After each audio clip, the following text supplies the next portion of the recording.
जय जय श्री सीताराम। भई प्रगट कुमारी, भूमि विदारी, जनहितकारी, भयहारी, अतुलित छवि भारी, मुनि मनहारी, जनक दुलारी सुकुमारी। भई प्रगट कुमारी, भूमि विदारी। नमस्कार, आप सभी का एक बार पुनः साहित्य और अध्यात्म में हार्दिक स्वागत है।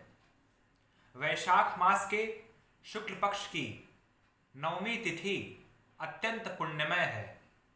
इस दिन मां आदिशक्ति जगत जननी लक्ष्मी स्वरूपा सीता जी का प्राकट्य दिवस है। इस वर्ष सीता नवमी, जिसको हम जानकी नवमी भी कहते हैं, इस वर्ष 20 मई को पड़ रही है। आप गौर करिए कि राम नवमी के ठीक एक महीने पश्चात सीता नवमी आती है।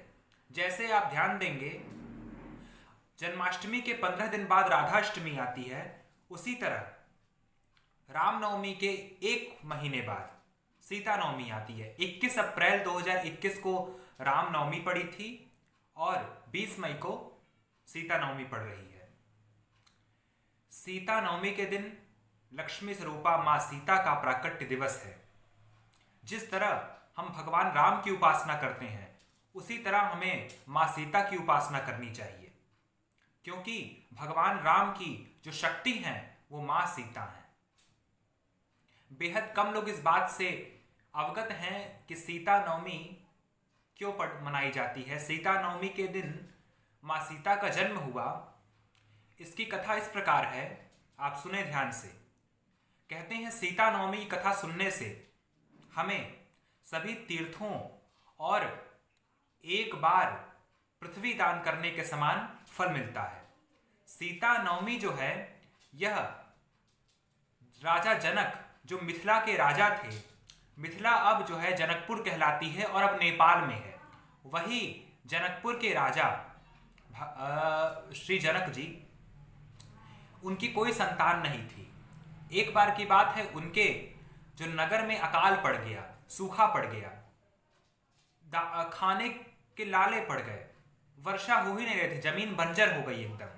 तब भगवान परशुराम पधारे और उन्होंने जनक को बताया कि जनक, तुम हल से खेत जोतवाओ। अगर तुम जोतवाओगे तब जो है माता पृथ्वी प्रसन्न होकर इंद्र भगवान वर्षा कराएंगे। राजा जनक ने वह सब परशुराम जी की बात मान ली और सीता नवमी ही थी उस दिन, तब खेत जोतना आरंभ किया। जब जनक जी खेत जोत रहे थे हल से, राजा जनक ने सोने का हल बनवाया और उसी सोने के हल से खेत जोतना प्रारंभ किया। जब राजा जनक खेत जोत रहे थे, तब जोतते समय उनके हल से एक चीज टकराई और जब उन्होंने वहां मिट्टी खोद के वह देखा तो एक डलिया में एक एकदम प्रकाशवान कन्या पड़ी हुई थी। और जैसे ही राजा जनक ने वह कन्या उठाई, तैसे ही काले बादलों सहित वर्षा प्रारंभ हो गई। मां सीता के आगमन से ही वर्षा हो गई और अकाल समाप्त हो गया। इसीलिए माता सीता पृथ्वी की पुत्री भी हैं। वह प्रकृति से इतनी जुड़ी हुई हैं, उनका प्राकट्य पृथ्वी से ही हुआ और अंत में पृथ्वी में ही मां चली गई। उनको पृथ्वी पुत्री कहा जाता है। और राजा जनक ने जब वो कन्या देखी तो एकदम तेज पुंज मां सीता के रोम कूपों में निकल रहा था। तब जनक जी ने उन्हें अपनी कन्या मानकर, उनकी कोई संतान नहीं थी, तो लक्ष्मी जी साक्षात प्रकट हुई और राजा जनक को आशीर्वाद दिया और राजा जनक ने वह कन्या रख ली। जो हल का अग्रभाग होता है, आगे की जो नोक होती है, उसे सीता कहा जाता है। इसीलिए उनका नाम सीता रखा गया और तब जो है अकाल समाप्त हो गया। माता सीता बचपन में ही, खेल खेल में ही, जो श्री रामचंद्र जी धनुष भंज किए थे, वह खेल खेल में ही उठा लेती थी। जब बचपन में उन्होंने वह धनुष ऐसे उठाया तब राजा जनक अचंभित होगा कि यह धनुष तो कोई उठा ही नहीं सकता, यह कैसे ये सीता उठा ली। तब भगवान परशुराम आए और उन्होंने कहा, राजा जनक, तुम्हारी जो पुत्री है वह कोई साधारण नहीं है, साक्षात लक्ष्मी जी हैं। और जहां नारायण अवतरित होंगे माँ लक्ष्मी स्वयं अवतरित हो जाएंगी। जैसे जहां कृष्ण थे वहां राधा रानी स्वयं आ गई, माँ लक्ष्मी स्वरूपा। तो जहां राम थे वहां माँ सीता को तो आना ही था। माँ सीता अपने त्याग के लिए अत्यंत प्रसिद्ध हैं। माँ सीता जैसी पत्नी होना एक दुर्लभ बात होती है, जिन्होंने अपनी पति की आज्ञा से वन को प्रस्थान कर लिया। हम लोगों का सौभाग्य है कि माँ सीता ऐसी भारत भूमि में प्रकट हुई। तो आप सभी सीता नवमी की पूजा कीजिए, माँ सीता की आराधना कीजिए। अगर आपके पास माँ सीता की मूर्ति है तो उनका पंचामृत से अभिषेक कराइए। माँ सीता का जन्म मध्याह्न में, जैसे भगवान राम का जन्म मध्याह्न में हुआ था, ऐसे ही माँ सीता का जन्म भी मध्याह्न काल में ही हुआ था, ठीक 12 बजे।